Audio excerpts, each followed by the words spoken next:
And this is going to be a powerful event that I'm going to go over all of the different issues that people have in their businesses. Maybe not all of them. It's not going to be an extensive list, but it's going to be the top ones that are really powerful. And then I met one of them I mentioned in this talk, but really helping you to understand what's holding you back from growth. You're going to be able to get answers to real business problems and issues and to help you overcome those challenges. And then you're also going to be able to connect with other growth-minded women. And so you know you're not alone, because I know being a business owner is lonely. It's a lonely world there, and there's not a whole lot of people that you can talk to.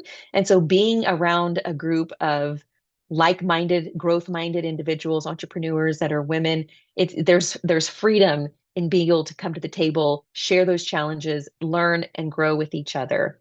And so let's break through together. And if you're ready to step into freedom and live that life that you want to live and create that business to support you in that and help give you that, I'd love to invite you to come to the workshop. You're going to get a lot of great information. There's going to be some free giveaways, and that's it. Quick question on that, Amy. Yes. How much is the investment for that workshop to attend? Oh my gosh, Jared, thank you so much for asking that question. So going to be the most expensive investment of your life. Okay, you guys ready to hear what it is? Yes. Your time. Your Yeah. time. That's how much the investment is worth. It's worth your time. So it's a free event. You don't have to pay, and you just have to reserve that time in your calendar and show up with a great attitude and ready to take lots of notes. Just a very quick one. Is it just women who are admitted into your workshop, or are men welcome as well? Men can attend certainly, but it is focused on women. Right. Okay. Thank you. Hi, Amy. It was really interesting to hear what you were saying there, and I don't think I'm playing devil's advocate here. It might sound like it, but it's not.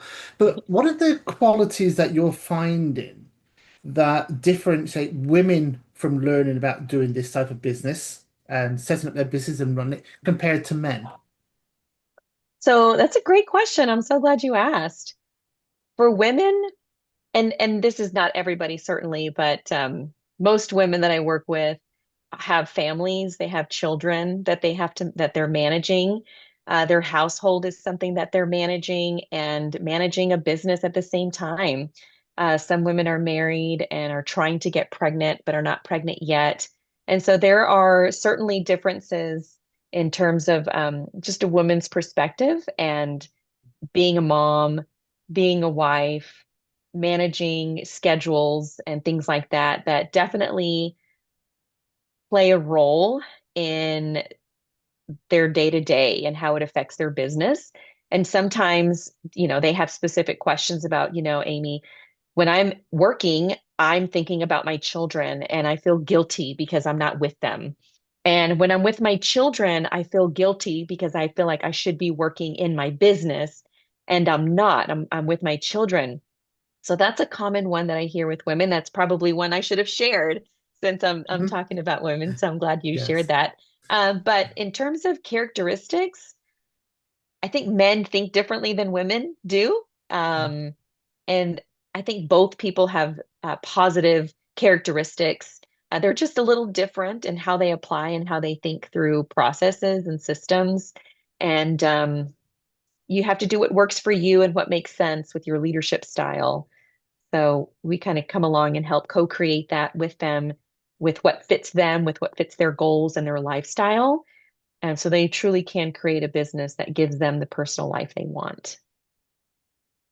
Appreciate that, thank you. And I think you hit the nail on the head. Just like if you put that into the pitch while you were saying why this is more focused for women, I think as a man sat here thinking, well, I can answer this question, maybe why, but maybe some of us are kind of missing that. And because Yeah. you've raised those elements, now as a man, I can think about that and say, there are different ways to think about this. Because I think we all think in our own way and forget Yeah. the other reasons why it might be different. So I appreciate you sharing that. Thank you. Yeah. Thank you for asking. That was a great, very insightful question. Thank you. following up on what he just said, which is really interesting, I've mostly coached engineers and people with technical backgrounds because my background's technical. And in coaching them and asking them questions, reframing their thoughts to help them meet solutions, I discover that they do think differently, very differently. And even engineer to engineer, some of them have a little bit more emotional intelligence, some of them don't. Some of them are just really just flat.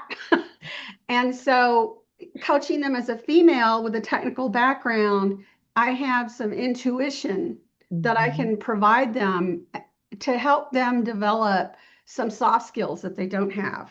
Yeah. It's really fascinating how you see them shift over time in their mindset because they're discovering that they can actually engage intuitively instead of being so flat in their thinking. Yeah. And I love that you said that. That's very interesting. And you're absolutely right. Being intuitive is a skill to learn. And when you're very technical, most of the time you're looking at through a lens of an analytical lens and ignoring the intuitiveness because there's no logic behind why do I feel this way? What are the other factors that are surrounding, this particular decision? But all that goes into being intuitive. And so having someone, like you, like me, giving a different perspective really helps grow that skill set, and gives them the tools to figure out like, well, how do I grow my intuition? Like, that's a good question. Like, how do we do that? But it just takes time. Yeah. Thanks for It does sharing. take time. It does take time. And it usually doesn't happen in 6 months. They usually sign up for another 6 Yeah. because they still haven't grasped the complexity of, I've even had a client say, how is it that you think that? I never think that. And I said, well, let's explore that, but it's just interesting that they say that because they can't grasp that capability that some of them really struggle with it. Yeah. I'm sure you've helped so many people Oh, just a in your few. field. Thank you. Yes, thank you. And thank you, Amy. We'll see you next Tuesday. I'll be there.